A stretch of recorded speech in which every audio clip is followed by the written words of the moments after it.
Hi, hello, ಎಲ್ರಿಗೂ ನಮಸ್ಕಾರ. In the previous class, we are discussed about test a DC machine for continuity and insulation resistance.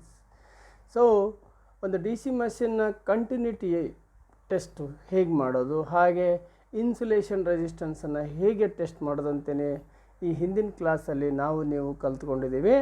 So insulation ರೆಸಿಸ್ಟೆನ್ಸನ್ನು check ಮಾಡ್ತಕ್ಕಂಥದ್ದು ತುಂಬಾ ಮುಖ್ಯವಾಗಿರ್ತಕ್ಕಂಥದ್ದು. So ಅದರ ಒಂದು ಪಾತ್ರ ಬಹಳ ಮುಖ್ಯವಾಗಿದೆ ಈ ಯಂತ್ರಗಳಲ್ಲಿ. ಅದು ಟ್ರಾನ್ಸ್ಫಾರ್ಮರ್ನಲ್ಲಿರ್ಬೋದು ಅಥವಾ ಮೋಟಾರ್, ಜನರೇಟರ್, ಈ ಥರ ವೈಂಡಿಂಗ್ ಇರ್ತಕ್ಕಂಥದ್ದು, ಏನು ಇನ್ಸುಲೇಟಿಂಗ್ ಅಂತಕ್ಕಂಥ ಬರ್ತದೆ ಅಂಥ ಎಲ್ಲ ಪ್ಲೇಸ್ಗಳಲ್ಲಿ ಇನ್ಸುಲೇಟಿಂಗ್ ರೆಸಿಸ್ಟೆನ್ಸನ್ನು ಚೆಕ್ ಮಾಡ್ತಕ್ಕಂಥದ್ದು ಬಹಳನೇ ಮುಖ್ಯವಾಗಿರ್ತಕ್ಕಂಥ ಪಾತ್ರ. ಸೊ ಇನ್ಸುಲೇಟಿಂಗ್ ರೆಸಿಸ್ಟೆನ್ಸನ್ನು ಹೇಗೆ ಚೆಕ್ ಮಾಡೋದು, ಅದು ಹೇಗೆ ಇನ್ಸುಲೇಷನ್ ರೆಸಿಸ್ಟೆನ್ಸ್ ವೀಕ್ ಆಗುತ್ತೆ, ಅದನ್ನು ಹೇಗೆ ಇಂಪ್ರೂವ್ ಮಾಡೋದು ಅನ್ನೋದನ್ನು ಈ ಹಿಂದಿನ ಕ್ಲಾಸಲ್ಲಿ ನೋಡಿದಿರಿ. ಅದರ ಮುಂದುವರೆದ ಭಾಗವಾಗಿ ನಮ್ಮ ಡಿ ಸಿ ಜನರೇಟರ್ನಲ್ಲಿ ಇರ್ತಕ್ಕಂಥ ಮತ್ತೊಂದು ಬಹಳ ಮುಖ್ಯವಾಗಿರ್ತಕ್ಕಂಥ ಜನರೇಟರ್ ಅಂದರೆ ಅದು D C series generator. So ಅಂಥ ಡಿ ಸಿ ಸೀರೀಸ್ ಜನರೇಟರ್ನ ಕ್ಯಾರೆಕ್ಟರಿಸ್ಟಿಕ್ಸ್ ಬಗ್ಗೆ ತಿಳ್ಕೊಳ್ತಕ್ಕಂಥ ಸಮಯ. So today's class is characteristics of D C series generator. So at the end of this lesson you shall be able to explain the characteristics of DC series generator. ಇವತ್ತಿನ ಈ ಕ್ಲಾಸನ್ನು ಸಂಪೂರ್ಣವಾಗಿ ನೀವು ನೀಟಾಗಿ ನೋಡಿದರೆ ನೀವು ಕೂಡ ಇದರ ಒಂದು ಡಿ ಸಿ ಸೀರೀಸ್ ಜನರೇಟರ್ನ ಕ್ಯಾರೆಕ್ಟರಿಸ್ಟಿಕ್ಸ್ನ ಬಗ್ಗೆ ಎಕ್ಸ್ಪ್ಲೇನ್ ಮಾಡಬಹುದು ಅಂತ ಹೇಳ್ತಾ. So characteristics of series generator. In these types of generators the field windings, armature windings and external load circuit all are connected in series as shown in figure 1. ನೋಡಿ ಇಲ್ಲಿ figure 1 ಅಲ್ಲಿ ನೋಡ್ಬೋದು. So load, series field ಮತ್ತು armature, these all ಏನಾಗಿದೆ ಇಲ್ಲಿ ಒಂದಕ್ಕೊಂದು ಸೀರೀಸಲ್ಲಿದೆ ನೋಡಿ. So this is load and this is series field winding and this is armature. ಹೇಗೆ ಕನೆಕ್ಟ್ ಆಗಿದೆ ನೋಡಿ, ಇದು ಒಂದಕ್ಕೊಂದು ಸೀರೀಸಲ್ಲಿ ಕನೆಕ್ಟ್ ಆಗಿದೆ. ಸೊ ಇದನ್ನೇ ನಾವು ಹೇಳೋದು. Therefore, the same current flows through armature winding, field winding and the load. So, series circuit ಅಲ್ಲಿ ನಾವು ಆಲ್ರೆಡಿ ಬೇಸಿಕ್ ಆಗಿ ತಿಳ್ಕೊಂಡಿದ್ದೀವಿ. In series circuit current is always same ಅಂತ, ಎಲ್ಲ ಕಡೆಗೂ ಒಂದೇ ಕರೆಂಟ್ ಫ್ಲೋ ಆಗತ್ತೆ ಅಂತ. So let I is equal to I A is equal to ISC and is equal to IL. Here IA is equal to armature current and ISC is equal to series field current, IL is equal to load current. There are generally three most important characteristics of series wound DC generator which shows the relation between various quantities such as series field current or excitation current, generated voltage, terminal voltage and load current. So ಇಲ್ಲಿ ನಾವು ನೋಡ್ಬೋದು, series generator ಅಂದ ತಕ್ಷಣ ಹೆಸರೇ ಹೇಳುತ್ತೆ, ಸೀರೀಸಲ್ಲೇ series field winding ಇರ್ಬೋದು, armature ಇರ್ಬೋದು, ಹಾಗೆ ಲೋಡ್ ಇರ್ಬೋದು.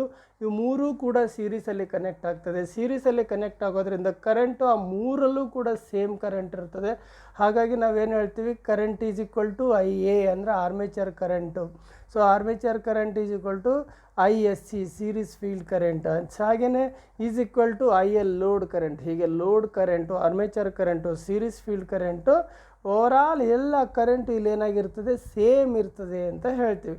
ಸೊ ಹಾಗೆ ಈ ಒಂದು ಕ್ಯಾರೆಕ್ಟರಿಸ್ಟಿಕ್ಸ್ ಕರ್ವ್ನಲ್ಲಿ ನಾವು ಮೋಸ್ಟ್ ಇಂಪಾರ್ಟೆಂಟ್ ಅಂತ ಹೇಳಿದ್ರೆ the relation between various quantities, ಏನೇನದು ಸೀರೀಸ್ ಫೀಲ್ಡ್ ಕರೆಂಟ್ ಅಥವಾ ಎಕ್ಸಿಟೇಷನ್ ಕರೆಂಟ್ ಅಂತ ಹೇಳ್ತೀವಿ. ಸೊ ಸೀರೀಸ್ ಫೀಲ್ಡ್ ಕರೆಂಟ್ನ ಒಂದು ಕ್ಯಾರೆಕ್ಟರಿಸ್ಟಿಕ್ಸನ್ನು ನಾವಿಲ್ಲಿ ತಿಳ್ಕೊಬೋದು.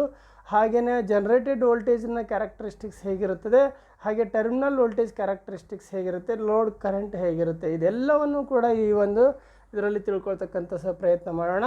So magnetic R open circuit characteristics of series wound D C generator.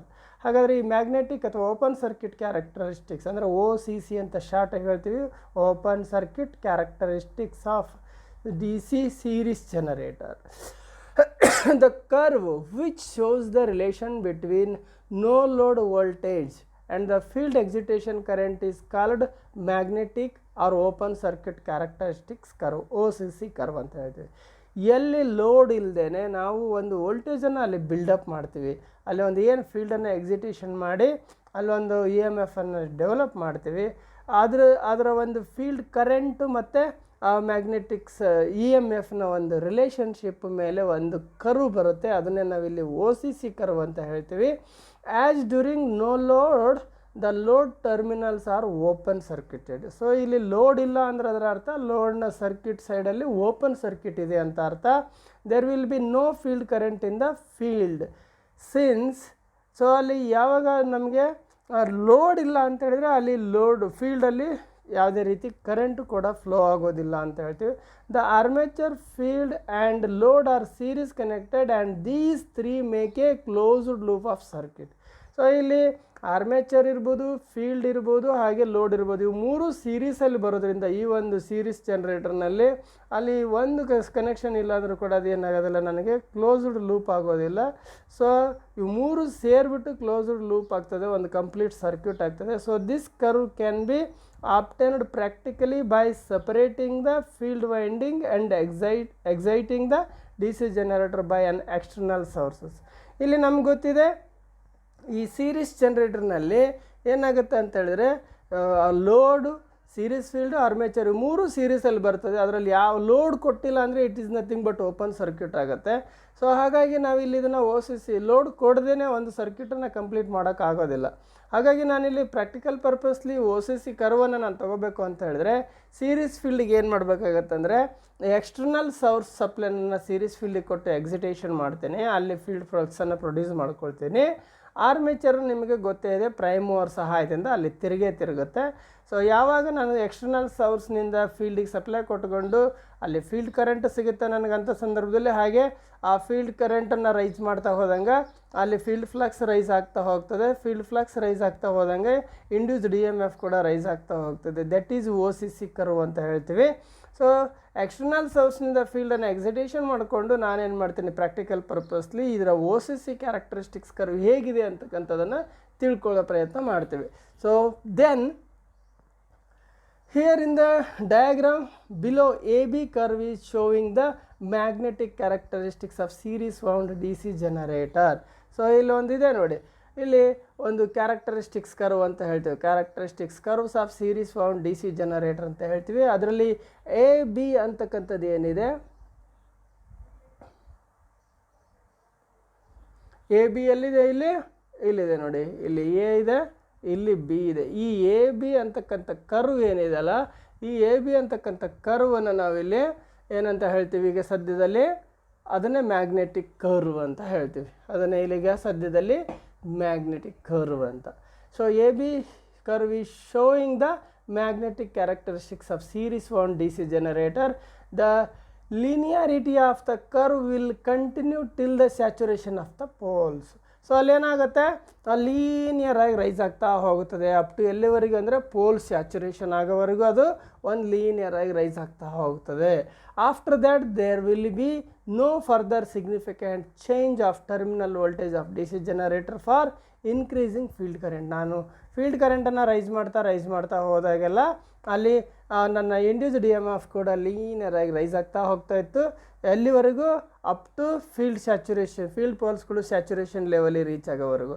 After that ಏನಾಗುತ್ತೆ, ಅದು ಒಂದು ಕಾನ್ಸ್ಟೆಂಟ್ ವೋಲ್ಟೇಜ್ ಇರ್ತದೆ. Increasing field current due to residual magnetism there will be a small initial voltage across the armature. That is why the curve started from a point A which is a little above the origin 0. So ಇಲ್ಲಿ ಏನಾಗುತ್ತೆ ಅಂತ ಹೇಳಿದ್ರೆ ನಾವೇನು ಮಾಡ್ತೀವಿ, so ಏನು residual ಮ್ಯಾಗ್ನೆಟಿಸಮ್ನ ಕಾರಣದಿಂದಾಗಿ ನಮಗೆ ಒಂದಷ್ಟು ವೋಲ್ಟೇಜ್ ಅದರಲ್ಲಿ ಬಿಲ್ಡಪ್ ಆಗುತ್ತೆ ಸ್ಟಾರ್ಟಿಂಗಲ್ಲಿ, ಅದನ್ನು ನಾವಿಲ್ಲಿ A ಅಂತ ಅಂದರೆ ಓದಲ್ಲಿ ಸ್ಟಾರ್ಟ್ ಆಗ್ತಕ್ಕಂಥ ಬದಲಾಗಿ ನಾನು ಎದಿಂದ ಸ್ಟಾರ್ಟ್ ಮಾಡ್ತೀನಿ ಕರ್ವನ್ನು. ದಟ್ ಈಸ್ ದ ಈ ಜಾಗದಲ್ಲಿ ಇನ್ ಬಿಟ್ವೀನ್ ಈ ಪಾಯಿಂಟಲ್ಲಿ ಇರ್ತಕ್ಕಂಥದ್ದು ರೆಸಿಡಿಯಲ್ ಮ್ಯಾಗ್ನೆಟಿಸಮ್ನಿಂದ ಆಗಿರ್ತಕ್ಕಂಥ ಇಂಡ್ಯೂಸ್ಡ್ EMF. ಆಫ್ಟರ್ ದಟ್ ಅದು ಲೀನಿಯರಾಗಿ ಹೀಗೆ ಏರ್ತಾ ಹೋಗುತ್ತೆ ಅಪ್ ಟು ಫೀಲ್ಡ್ ಪೋಲ್ಸ್ಗಳು ಸ್ಯಾಚುರೇಷನ್ ಲೆವೆಲ್ ರೀಚ್ ಆಗೋವರೆಗೆ ಹಾಗೆ ಹೋಗುತ್ತೆ. ಆಫ್ಟರ್ ದಟ್ ನಿಮ್ಗೆ ಗೊತ್ತಿದೆ ಅದು ಹಾಗೆ ಒಂದು ಕಾನ್ಸ್ಟೆಂಟಾಗಿ ನಿಂತ್ಕೊಳ್ಳುತ್ತೆ ಅಂತ. ದೆನ್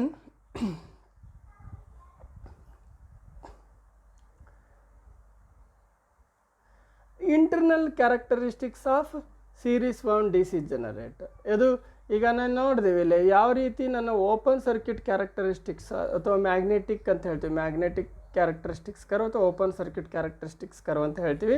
ಸೊ ಎಕ್ಸ್ಟರ್ನಲ್ ಸೋರ್ಸ್ನಿಂದ ಫೀಲ್ಡನ್ನು ಎಕ್ಸಿಟೇಷನ್ ಮಾಡ್ಕೊಂಡು ನಾನೇನು ಮಾಡಿದೆ, ಇಲ್ಲಿ ಒಂದು ಇ ಎಮ್ ಎಫನ್ನು ಪ್ರೊಡ್ಯೂಸ್ ಮಾಡಿಕೊಂಡೆ ಅಲ್ಲಿ. ಸೊ ಅದರ ಒಂದು ಫೀಲ್ಡ್ ಕರೆಂಟು ಮತ್ತು ಇಂಡಿವಿಜುವಲ್ ಇ ಎಮ್ ಎಫ್ಗಳನ್ನು ನೋಟ್ ಮಾಡಿಕೊಂಡು ಆ ಬೇಸ್ ಮೇಲೆ ಒಂದು ಈ ಗ್ರಾಫ್ನಲ್ಲಿ ಏನು ಮಾಡಿದ್ದೀನಿ, ಒಂದು ಎ ಬಿ ಅಂತಕ್ಕಂಥ ಒಂದು ಕರ್ವನ್ನು ಡ್ರಾ ಮಾಡಿದ್ದೀನಿ. ದೆನ್ ಇಲ್ಲಿ internal characteristics of series wound D C generator ನೋಡೋದಾದರೆ, the internal characteristics curve gives the relation between voltage generated in the armature and the load current. So ಈಗ ಲೋಡ್ ಇಂಟರ್ನಲ್ ಕ್ಯಾರೆಕ್ಟರಿಸ್ಟಿಕ್ಸಲ್ಲಿ load ಕರೆಂಟಿಗೆ depend ಆಗಿ ಆ voltage ಹೇಗೆ E M F ಹೇಗೆ generate ಆಗ್ತಾ ಇದೆ ಅನ್ನೋದನ್ನು, this curve is obtained by subtracting the drop due to the demagnetising effect of armature reaction. So ಇಲ್ಲೇನಾಗುತ್ತೆ, load current ಜಾಸ್ತಿ ಆಗ್ತಾ ಹೋದಾಗೆಲ್ಲ ಏನಾಗುತ್ತೆ, ಸೊ ನನಗಲ್ಲಿ ಇ ಎಮ್ ಎಫ್ ಅದಕ್ಕೆ ರಿಲೇಟೆಡಾಗಿ ಇನ್ಕ್ರೀಸ್ ಆಗ್ತಾ ಹೋಗ್ತದೆ. ಅದಾದಮೇಲೆ ಸಮ್ ಡಿಮ್ಯಾಗ್ನೆಟೈಸ್ ಎಫೆಕ್ಟ್ನಿಂದಾಗಿ ಅಲ್ಲಿ ಏನಾಗುತ್ತೆ, ಒಂದಷ್ಟು ವೋಲ್ಟೇಜ್ ಡ್ರಾಪ್ ಔಟಿಗೆ ಬರ್ತದೆ. ಅಲ್ಲಿ the curve is obtained by the subtracting the drop due to the demagnetising effect of armature reaction ಅಂತ ಹೇಳ್ತೀವಿ. ಆರ್ಮೇಚರ್ ರಿಯಾಕ್ಷನ್ ಬಗ್ಗೆ ಮುಂದೆ ನಮಗೆ ಗೊತ್ತಾಗುತ್ತೆ ಇನ್ನು ಡೀಪಾಗಿ, ಆಗ ಮತ್ತೆ ತಿಳ್ಕೊಳ್ಳೋಣ. From the no load voltage, so the actual generated voltage E G will be less than the no load voltage E ಒ.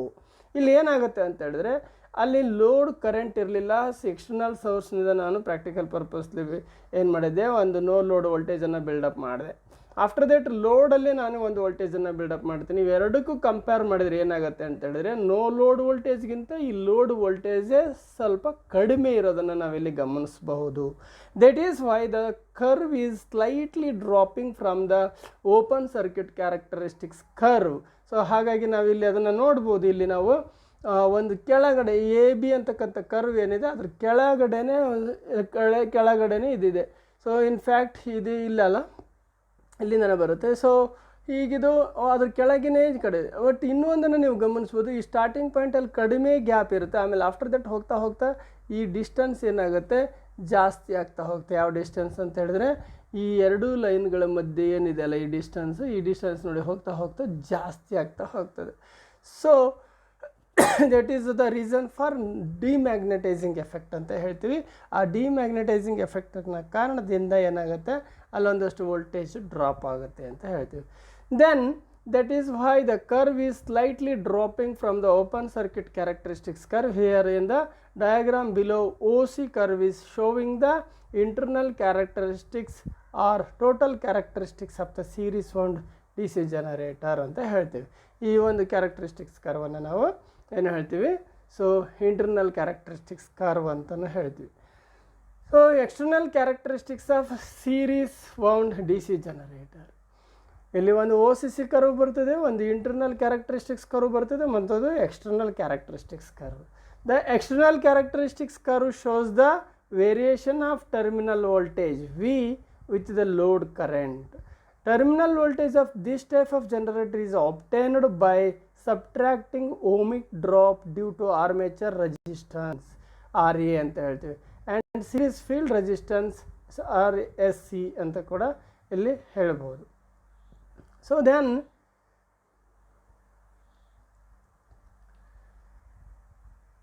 ಅಂದರೆ ಇಲ್ಲಿ ಒಂದನ್ನು ನಾವು ಗಮನಿಸಬೇಕು, ಸೀರೀಸ್ ಲೋಡ್ ಇದ್ದಾಗ ನಮಗೇನಾಗುತ್ತೆ, ಲೋಡ್ ಕರೆಂಟ್ ಸಂಪೂರ್ಣ ಕರೆಂಟ್ ಎಷ್ಟು ಲೋಡ್ ಕರೆಂಟ್ ಇರುತ್ತೋ ಅಷ್ಟು ಲೋಡ್ ಕರೆಂಟು ಫೀಲ್ಡ್ ಮುಖಾಂತರನೇ ಹರಿದು ಹೋಗಬೇಕು.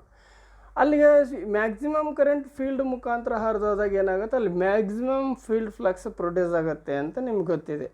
ಸೊ ಅಲ್ಲೇನಾಗುತ್ತೆ, ಹಾಗೆ ಹೋದಾಗ ಫೀಲ್ಡ್ ಕರೆಂಟ್ ಇದಾಗಿದೆ ಅಂದ್ರೆ ಅದರ ಅರ್ಥ ಅಲ್ಲಿ ರೆಸಿಸ್ಟೆನ್ಸ್ ಇದೆ, ಆ ಫೀಲ್ಡಿಗೆ ಒಂದು ರೆಸಿಸ್ಟೆನ್ಸ್ ಇದೆ, ಕರೆಂಟ್ ಜಾಸ್ತಿ ಆಗ್ತಾ ಇದೆ, ರೆಸಿಸ್ಟೆನ್ಸ್ ಆ ಫೀಲ್ಡ್ ರೆಸಿಸ್ಟೆನ್ಸ್ಗೆ ರಿಲೇಟೆಡ್ ಆಗಿ ಅಲ್ಲಿ ಏನಾಗುತ್ತೆ, ವೋಲ್ಟೇಜ್ ಡ್ರಾಪ್ ಔಟ್ ಆಗಕ್ಕೆ ಸ್ಟಾರ್ಟ್ ಆಗುತ್ತೆ. So generated voltage E G, terminal voltage V E G minus I R A plus R S C ಅಂತ. ಹಾಗಾಗಿ ನಮಗಿಲ್ಲಿ ಟರ್ಮಿನಲ್ ವೋಲ್ಟೇಜ್ ಏನಾಗುತ್ತೆ ಅಂತ ಹೇಳಿದ್ರೆ, ಏನು ಜನ್ರೇಟ್ ಆಗುತ್ತೆ ವೋಲ್ಟೇಜು ಅದರಲ್ಲಿ ಈ R A R S C ಅಂತ ಏನು ಹೇಳ್ತೀವಿ, armature resistance and series field resistance, ಹಾಗೆ current I A R A ಅಂತ ಏನು ಹೇಳ್ತೀವಿ ಅದು, ಪ್ಲಸ್ ಹೀಗೆ ಆರ್ ಎಸ್ ಸಿ ಮತ್ತು ಅದರ ಅದ್ರ ಕರೆಂಟು ಇವೆಲ್ಲವು ಸೇರಿ ಅಂದರೆ ಜನ್ರೇಟೆಡ್ ವೋಲ್ಟೇಜಲ್ಲಿ ಈ ಡ್ರಾಪ್ ಆಗಿರ್ತಕ್ಕಂಥ ವೋಲ್ಟೇಜನ್ನು ಏನು ಲೆಸ್ ಮಾಡ್ತೀವಿ, ರಿಮೈನಿಂಗನ್ನು ನಾವಿಲ್ಲಿ ಟರ್ಮಿನಲ್ ವೋಲ್ಟೇಜ್ ಅಂತ ಕನ್ಸಿಡರ್ ಮಾಡಬೇಕಾಗುತ್ತೆ. The external characteristics curve slice below the internal characteristics curve because the value of terminal voltage is less than the generated voltage. So ಅಲ್ಲಿ ಏನಾಗುತ್ತೆ, ಈಗಿದು ಒಂದು ಈ ಏನು ಎಕ್ಸ್ಟರ್ನಲ್ ಕ್ಯಾರೆಕ್ಟರಿಸ್ಟಿಕ್ಸ್ ಕರ್ವ್ ಇದೆ ಇದು ಇಂಟರ್ನಲ್ ಕ್ಯಾರೆಕ್ಟರಿಸ್ಟಿಕ್ಸ್ ಕರ್ವ್ನ ಕೆಳಗಡೆ ಬೀಳ್ತದೆ, below the internal characteristics curve. ಇಲ್ಲಿ ನೋಡ್ಬೋದು ನೀವು, ಇಲ್ಲಿದೆ ನೋಡಿ ಇಂಟರ್ನಲ್ ಕ್ಯಾರೆಕ್ಟರಿಸ್ಟಿಕ್ಸ್ ಕರ್ವ್ ಮೇಲಿದೆ, ಕೆಳಗಡೆ ಎಕ್ಸ್ಟರ್ನಲ್ ಕ್ಯಾರೆಕ್ಟರಿಸ್ಟಿಕ್ಸ್ ಕರ್ವ್ ಕೆಳಗಿದೆ. ಒಂದು OCC ಕರ್ವ್, ಒಂದು ಇಂಟರ್ನಲ್ ಕ್ಯಾರೆಕ್ಟರಿಸ್ಟಿಕ್ಸ್ ಕರ್ವ್, ಮತ್ತೊಂದು ಎಕ್ಸ್ಟರ್ನಲ್ ಕ್ಯಾರೆಕ್ಟರಿಸ್ಟಿಕ್ಸ್ ಕರ್ವ್. ಈ ರೀತಿ 3 ಕ್ಯಾರೆಕ್ಟರಿಸ್ಟಿಕ್ಸ್ ಕರ್ವ್ಗಳನ್ನು ನಾವಿಲ್ಲಿ ನೋಡ್ಬೋದಾಗಿದೆ. So curve because the value of the terminal voltage is less than the generated voltage. ಇದು ಯಾಕೆ ಕೆಳಗಡೆ ಬರ್ತದೆ, ಇಲ್ಲಿ ಜನ್ರೇಟೆಡ್ ವೋಲ್ಟೇಜ್ಗಿಂತನೂ ಕಡಿಮೆ ಇರ್ತದೆ ಇದರ ವೋಲ್ಟೇಜ್ ವ್ಯಾಲ್ಯೂ, ಹಾಗಾಗಿ ಅದ್ರ ಕೆಳಗಡೆ ಬರ್ತದೆ ಇಲ್ಲಿ. Here in the figure 2 OD curve is showing the external characteristics of the series wound DC generator. So ಇಲ್ಲಿ OD ಅಂತ ಏನಿದೆ ಇದು ಎಕ್ಸ್ಟರ್ನಲ್ ಕ್ಯಾರೆಕ್ಟರಿಸ್ಟಿಕ್ಸ್ ಕರ್ವನ್ನು ಶೋ ಮಾಡ್ತದೆ. ಸೊ ಅದು ಕೆಳಗಡೆ ಯಾವುದರ ಇಂಟರ್ನಲ್ ಕ್ಯಾರೆಕ್ಟರಿಸ್ಟಿಕ್ಸ್ ಕರ್ವ್ನ ಸ್ವಲ್ಪ ಕೆಳಗಡೆ ಅದು ನಮಗೆ ಇಲ್ಲಿ ಬರ್ತದೆ ಅಂತ ಹೇಳ್ತೀವಿ. And then characteristics curves of series wound DC generators, it can be observed from the characteristics of series wound DC generator that with the increase in load is increased when load current increases. load current ಹೆಚ್ಚಾದರೆ load ಕೂಡ ಏನಾಗುತ್ತೆ, ಇಲ್ಲಿ ಏನಾಗುತ್ತೆ increase ಆಗ್ತಾ ಹೋಗುತ್ತೆ. Load increase ಆದರೆ load current increase ಆಗುತ್ತೆ. The terminal voltage of the machine increases. ಅಲ್ಲಿ ಕರೆಂಟ್ ಇನ್ಕ್ರೀಸ್ ಆಗಿದ್ದರಿಂದ ಫೀಲ್ಡ್ ಫ್ಲಕ್ಸ್ ಜಾಸ್ತಿ ಆಗುತ್ತೆ, ಹಾಗಾಗಿ ನನಗೆ ಟರ್ಮಿನಲ್ ವೋಲ್ಟೇಜ್ ಕೂಡ ಜಾಸ್ತಿ. But after reaching its maximum value it starts to decrease due to excessive demagnetising effect of armature. So ಇಲ್ಲಿ excessive demagnetising effect ಆಗೋದ್ರಿಂದ ಅದು ಹಾಗೆ ಏರ್ತಾ ಇರೋದಿಲ್ಲ, ಲೋಡ್ ಕರೆಂಟ್ ಜಾಸ್ತಿ ಆದಂಗೆ ಏರ್ತಾ ಹೋದಂಥದ್ದು ಆಫ್ಟರ್ ದಟ್ ಏನಾಗುತ್ತೆ ಅಂತ ಹೇಳಿದ್ರೆ ಡಿಮ್ಯಾಗ್ನೆಟೈಸಿಂಗ್ ಎಫೆಕ್ಟ್ನ ಕಾರಣದಿಂದಾಗಿ ಅದು ಏನಾಗುತ್ತೆ, ಕಡಿಮೆ ಆಗುತ್ತೆ. This phenomenon is known as the figure by the dotted line. ಅದನ್ನು ನೀವು ಇಲ್ಲಿ ಗಮನಿಸ್ಬೋದು. ಈ ಒಂದು ಗ್ರಾಫಲ್ಲಿ ನೀವು ನೋಡಿದ್ರೆ ಗೊತ್ತಾಗುತ್ತೆ, ಇಲ್ಲಿ ತೋರಿಸಿದೆ ನೋಡಿ ಡಾಟೆಡ್ ಲೈನಲ್ಲಿ. ಇಲ್ಲಿ ಏನಾಗುತ್ತೆ, ಒಂದು ಸರ್ಟೆನ್ ಪೀರಿಯಡ್ವರೆಗೂ ಫೀಲ್ಡ್ ಕರೆಂಟ್ ರೈಸ್ ಆದಂಗೆಲ್ಲ ಜನ್ರೇಟೆಡ್ ವೋಲ್ಟೇಜ್ ಅಂದರೆ ಟರ್ಮಿನಲ್ ವೋಲ್ಟೇಜು ರೈಸ್ ಆಗ್ತಾನೇ ಇತ್ತು. ಬಟ್ ಆಫ್ಟರ್ ದ್ಯಾಟ್ ಏನಾಗುತ್ತೆ ಅಂತ ಡಿಮ್ಯಾಗ್ನೆಟೈಸಿಂಗ್ ಎಫೆಕ್ಟ್ನ ಕಾರಣದಿಂದಾಗಿ ಏನಾಗುತ್ತೆ ಅಂತ ಹೇಳಿದ್ರೆ ವೋಲ್ಟೇಜು ಫಾಲ್ ಡೌನ್ ಆಗ್ತಾ ಇದೆ. ಅದನ್ನು ಡಾಟೆಡ್ ಲೈನಲ್ಲಿ ತೋರಿಸಿದೆ ಇಲ್ಲಿ ನಿಮಗೆ. ಫಾಲ್ ಡೌನ್ ಆಗುತ್ತೆ, ಕರೆಂಟ್ ಹೈಯೇ ಇದೆ ಬಟ್ ವೋಲ್ಟೇಜ್ ಏನಾಗ್ತಾ ಇದೆ, ಫಾಲ್ ಡೌನ್ ಆಗ್ತಾ ಇದೆ. ಇದನ್ನೇ ನಾವಿಲ್ಲಿ again dotted portion of the characteristics gives approximately constant current irrespective of the external load resistance. ಇಲ್ಲಿ ಎಕ್ಸ್ಟರ್ನಲ್ ಲೋಡ್ ರೆಸಿಸ್ಟೆನ್ಸ್ ಏನೇ ಇರಲಿ ಅಲ್ಲಿ ಕರೆಂಟ್ ನೋಡಿದರೆ ನಿಮಗೆ ಗೊತ್ತಾಗುತ್ತೆ, ಅಲ್ಲಿ ಕ್ಯಾರೆಕ್ಟರಿಸ್ಟಿಕ್ಸ್ ಕರ್ವ್ನಲ್ಲಿ ಕರೆಂಟ್ ಕಾನ್ಸ್ಟೆಂಟ್ ಆಗಿರೋದನ್ನು ನಾವು ಗಮನಿಸ್ಬೋದು. This is because if load is increased the field current is increased. ಅಲ್ಲಿ ಲೋಡ್ ಇನ್ಕ್ರೀಸ್ ಆದರೆ ಫೀಲ್ಡ್ ಕರೆಂಟ್ ಕೂಡ ಇನ್ಕ್ರೀಸ್ ಆಗುತ್ತೆ. As field is series connected with the load, similarly if load is increased armature current is increased. So ಅಲ್ಲಿ load increase ಆದರೆ armature current ಕೂಡ increase ಆಗುತ್ತೆ, ಹಾಗೆ field current ಕೂಡ ಇನ್ಕ್ರೀಸ್ ಆಗುತ್ತೆ. As the armature is also series connected with the load, but due to saturation there will be no further significance rise of magnetic field strength, hence any further increase in induced voltage. So ನನಗೆ load ಹೆಚ್ಚಾದಂಗೆಲ್ಲ current ಹೆಚ್ಚಾಗ್ತಾ ಇದೆ, but ಅಲ್ಲಿ ಒಂದು saturation ಲೆವೆಲ್ಗೆ ಕೋರ್ಗಳು ಹೋದಾದ್ಮೇಲೆ ಏನಾಗುತ್ತೆ ಅಂತ ಹೇಳಿದ್ರೆ ಅಲ್ಲಿ ಇಂಡ್ಯೂಸ್ಡ್ EMFನಲ್ಲಿ ಅಂಥ ಬದಲಾವಣೆ ಏನು ಕಾಣಕ್ಕೆ ಸಾಧ್ಯ ಆಗೋದಿಲ್ಲ. ಅಲ್ಲಿ ಒಂದು ವೋಲ್ಟೇಜು ಕಾನ್ಸ್ಟೆಂಟಾಗಿ ನಿಂತು ಬಿಡ್ತದೆ. But due to increased armature current the affect of armature reaction increases. ಎಲ್ಲಿಯಾಗಿ ನಮ್ಗೆ ಯಾವಾಗ ಆರ್ಮೇಚರ್ ಕರೆಂಟು ಇನ್ಕ್ರೀಸ್ ಆಗಿ ಶುರುವಾಯಿತೋ ಆವಾಗ ಏನಾಗುತ್ತೆ, ಈ ಆರ್ಮೇಚರ್ ರಿಯಾಕ್ಷನ್ ಮೇಲೆ ಇದು ಅಫೆಕ್ಟ್ ಆಗಕ್ಕೆ ಸ್ಟಾರ್ಟ್ ಆಗುತ್ತೆ. So reaction increases significantly which causes significant fall in load ಅಂತ ಹೇಳ್ತೀವಿ. ಸೊ ಹಾಗಾಗಿ ಏನಾಗುತ್ತೆ, ಅಲ್ಲಿ ವೋಲ್ಟೇಜು ಡೌನ್ ಆಗೋಕ್ಕೆ ಸ್ಟಾರ್ಟ್ ಆಗುತ್ತೆ, ಕರೆಂಟ್ ಕಾನ್ಸ್ಟೆಂಟ್ ಆಗಿ ಉಳಿತದೆ. ಸೊ ಇಲ್ಲೇನಾಯಿತು, the armature reaction increases significantly which causes significant fall in load voltage. If load voltage falls, the load current is also decreased. ಯಾವಾಗ ಲೋಡ್ ವೋಲ್ಟೇಜ್ ಬೀಳ್ತು ಅಲ್ಲಿಗೆ ಲೋಡ್ ಕರೆಂಟ್ ಕೂಡ ಏನಾಗುತ್ತೆ, ಡಿಕ್ರೀಸ್ ಆಗಲೇಬೇಕಾಗುತ್ತೆ proportionally, since current is proportional to voltage as per Ohm's law. ನಮಗೆ Ohm's ಲಾ ಪ್ರಕಾರ ಗೊತ್ತೇ ಇದೆ, ವೋಲ್ಟೇಜ್ ಕಡಿಮೆ ಮಾಡಿದರೆ ಕರೆಂಟು ಕಡಿಮೆ ಆಗುತ್ತೆ, ವೋಲ್ಟೇಜ್ ಜಾಸ್ತಿ ಮಾಡಿದರೆ ಕರೆಂಟು ಜಾಸ್ತಿ ಆಗುತ್ತೆ ಅಂತ, ಅಂದರೆ ಡೈರೆಕ್ಟ್ಲಿ ಪ್ರೊಪೋರ್ಷನಲ್ ಆಗಿರೋ ನೋಡಿದ್ದೀವಿ ನಾವು. ಸೊ ಆ ಒಂದು ರೀತಿಯಲ್ಲಿ ಇಲ್ಲಿ ಏನಾಗುತ್ತೆ, ಯಾವಾಗ ವೋಲ್ಟೇಜ್ ಫಾಲ್ ಆಗೋಕ್ಕೆ ಸ್ಟಾರ್ಟ್ ಆಗುತ್ತೋ ಆಟೋಮೆಟಿಕಲಿ ಲೋಡ್ ಕರೆಂಟ್ ಕೂಡ ಏನಾಗುತ್ತೆ, ಡಿಕ್ರೀಸ್ ಆಗೋಕ್ಕೆ ಸ್ಟಾರ್ಟ್ ಆಗುತ್ತೆ. So since current is proportional to the voltage as per Ohm's law, so increasing load tends to increase the load current, but decreasing load voltage tends to decrease load current. So load current ಹೆಚ್ಚಾದಂಗೆಲ್ಲ ನನಗಲ್ಲಿ ಏನಾಯಿತು, voltage fall ಆಗೋಕ್ಕೆ start ಆಯಿತು. ಆ voltage fall ಆಗಿದ್ದ ಕಾರಣದಿಂದಾಗಿ load current decrease ಆಗೋಕ್ಕೆ ಶುರುವಾಯಿತು. So decreasing load voltage tends to decrease load current. Due to these two simultaneous effects there will be no significant change in load current in dotted portion of external characteristics of series on DC generator. That is why series DC generator is called constant current DC generator. So ಅಲ್ಲಿಗೆ ಈ D C generator series generator ಏನಾಗುತ್ತೆ, constant current D C series generator ಆಗುತ್ತೆ. ಅಲ್ಲಿ ಏನಾಯಿತು ಅಂತ ನಿಮ್ಗೆ ಗೊತ್ತಾಗಿದೆ, once load rise ಆಗ್ತಾ ಹೋಗುತ್ತೆ, ಲೋಡ್ ರೈಸ್ ಆದಂಗೆಲ್ಲ ಲೋಡ್ ಕರೆಂಟ್ ರೈಸ್ ಆಗುತ್ತೆ. ಲೋಡ್ ಕರೆಂಟ್ ರೈಸ್ ಆಗಿದ್ದರಿಂದ ಫೀಲ್ಡ್ ಕರೆಂಟ್ ರೈಸ್ ಆಯಿತು, ಫೀಲ್ಡ್ ಕರೆಂಟ್ ರೈಸ್ ಆಗಿದ್ದರಿಂದ ಫೀಲ್ಡ್ ಫ್ಲಕ್ಸ್ ರೈಸ್ ಆಯಿತು, ಫೀಲ್ಡ್ ಫ್ಲಕ್ಸ್ ರೈಸ್ ಆಗಿದ್ದರಿಂದ ಇಂಡ್ಯೂಸ್ಡ್ EMF ರೈಸ್ ಆಗ್ತಾ ಇತ್ತು. ಬಟ್ ಯಾವಾಗ ಫೀಲ್ಡ್ ಪೋಲ್ಗಳು ಸ್ಯಾಚುರೇಷನ್ ಲೆವೆಲಿಗೆ ರೀಚ್ ಆಗ್ತೋ ಆಫ್ಟರ್ ದಟ್ ಅದು ಯೂಸ್ ಇಲ್ಲ, ಎಷ್ಟೇ ಕರೆಂಟ್ ಫ್ಲೋ ಆದರೂ ಕೂಡ ಅಲ್ಲಿಗೆ ನಿಂತ್ಕೊಳ್ಳುತ್ತೆ. ಬಟ್ ಅದಕ್ಕಿಂತ ಹೆಚ್ಚಿಗೆ ಮೂವ್ ಆದಾಗ ಏನಾಗುತ್ತೆ, ಡಿಮ್ಯಾಗ್ನೆಟೈಸಿಂಗ್ ಎಫೆಕ್ಟ್ನ ಕಾರಣದಿಂದಾಗಿ ಅಲ್ಲಿ ವೋಲ್ಟೇಜ್ ಡ್ರಾಪ್ ಆಗಿ ವೋಲ್ಟೇಜ್ ಫಾಲ್ ಡೌನ್ ಆಗೋಕ್ಕೆ ಶುರುವಾಯಿತು. ವೋಲ್ಟೇಜ್ ಯಾವಾಗ ಫಾಲ್ ಡೌನ್ ಆಗೋಕ್ಕೆ ಶುರುವಾಗುತ್ತೆ, ವೋಲ್ಟೇಜ್ ಡೌನ್ ಆಯಿತು ಅಂದರೆ ಆಟೋಮೆಟಿಕಲಿ ಸೀರೀಸಲ್ಲಿರೋದ್ರಿಂದ ಲೋಡ್ ಕರೆಂಟ್ ಕಡಿಮೆ ಆಗುತ್ತೆ. As per Ohm's law voltage ಕಡಿಮೆ ಆದರೆ ಲೋಡ್ ಕರೆಂಟ್ ಕೂಡ ಕಡಿಮೆ ಆಗುತ್ತೆ. ಸೊ ಈ ರೀತಿ ಏನು ಮಾಡುತ್ತೆ, ಇಲ್ಲಿ ಒಂದು ಏನು ಡಾಟೆಡ್ ಪೊಸಿಷನಲ್ಲಿ ತೋರಿಸಿದ್ದೀವಿ ಅಂಥ ಜಾಗದಲ್ಲಿ ನಮಗೆ ನೋಡಿರೋ ಗೊತ್ತಾಗುತ್ತೆ ಈ ಥರದ ಜನ್ರೇಟರ್ಗಳು ಅಲ್ಲಿ ಕಾನ್ಸ್ಟಂಟ್ ಕರೆಂಟ್ ಜನ್ರೇಟರ್ ಆಗಿರೋಕ್ಕೆ ಸಾಧ್ಯ ಅಂತ ಗೊತ್ತಾಗುತ್ತೆ. ಸೊ ಹಾಗೆ ಅದಕ್ಕಾಗಿ ನಾವು ಇದನ್ನು constant current D C generator ಅಂತ. ಈ ಲೋಡ್ ಕ್ಯಾರೆಕ್ಟರಿಸ್ಟಿಕ್ಸ್ ಇದು ಈ ಒಂದು ಸೀರೀಸ್ ಜನ್ರೇಟರ್ನ ಈ ಕ್ಯಾರೆಕ್ಟರಿಸ್ಟಿಕ್ಸ್ ಕರುಗಳನ್ನು ನೀವು ಅಬ್ಸರ್ವ್ ಮಾಡಿದರೆ ಅದರ ಗುಣಲಕ್ಷಣಗಳು ಏನು ಅನ್ನೋದು ಗೊತ್ತಾಗುತ್ತೆ. ಹಾಗಾಗಿ ನಾವು ಅದನ್ನು ಆ ಗುಣಲಕ್ಷಣಗಳು ಏನು ಅಂತ ಗೊತ್ತಾದ್ರೇ ನಾವು ಯಾವ ಜನ್ರೇಟರ್ನ ಯಾವ ಅಪ್ಲಿಕೇಶನಿಗೆ ಬಳಸ್ಬೋದು ಅಂತ ಗೊತ್ತಾಗುತ್ತೆ ಅಲ್ವಾ. So this is the main thing. ಮುಂದಿನ ಕ್ಲಾಸಲ್ಲಿ ನಾವು characteristics of D C shunt generator ಬಗ್ಗೆ ನೋಡೋಣ. ಸೊ ಅಲ್ಲಿವರೆಗೂ ಈ ಸೀರೀಸ್ ಜನರೇಟರ್ನ ಕ್ಯಾರೆಕ್ಟರಿಸ್ಟಿಕ್ಸ್ ಕರ್ವ್ ಬಗ್ಗೆ ನೀವು ಮತ್ತೆ ಮತ್ತೆ ನೋಡ್ಕೊಂಡು ತಿಳ್ಕೊಳ್ತಾ ಹೋಗಿ. ಇದು ನಿಮ್ಗೆ ಚೆನ್ನಾಗಿ ಅರ್ಥ ಆಯಿತು ಅಂದರೆ ಡಿ ಸಿ ಶಂಟ್ ಜನರೇಟರ್ ಕೂಡ ಈಸಿಯಾಗಿ ಅರ್ಥ ಆಗುತ್ತೆ. ಸೊ ಇವತ್ತಿಗೆ ಈ ಕ್ಲಾಸನ್ನು ಮುಗಿಸುವಂಥ ಸಮಯ. ಮುಂದಿನ ಕ್ಲಾಸ್ವರೆಗೂ ನೀವು ಮುಂದಿನ ಕ್ಲಾಸಲ್ಲಿ ಭೇಟಿಯಾಗೋಣ.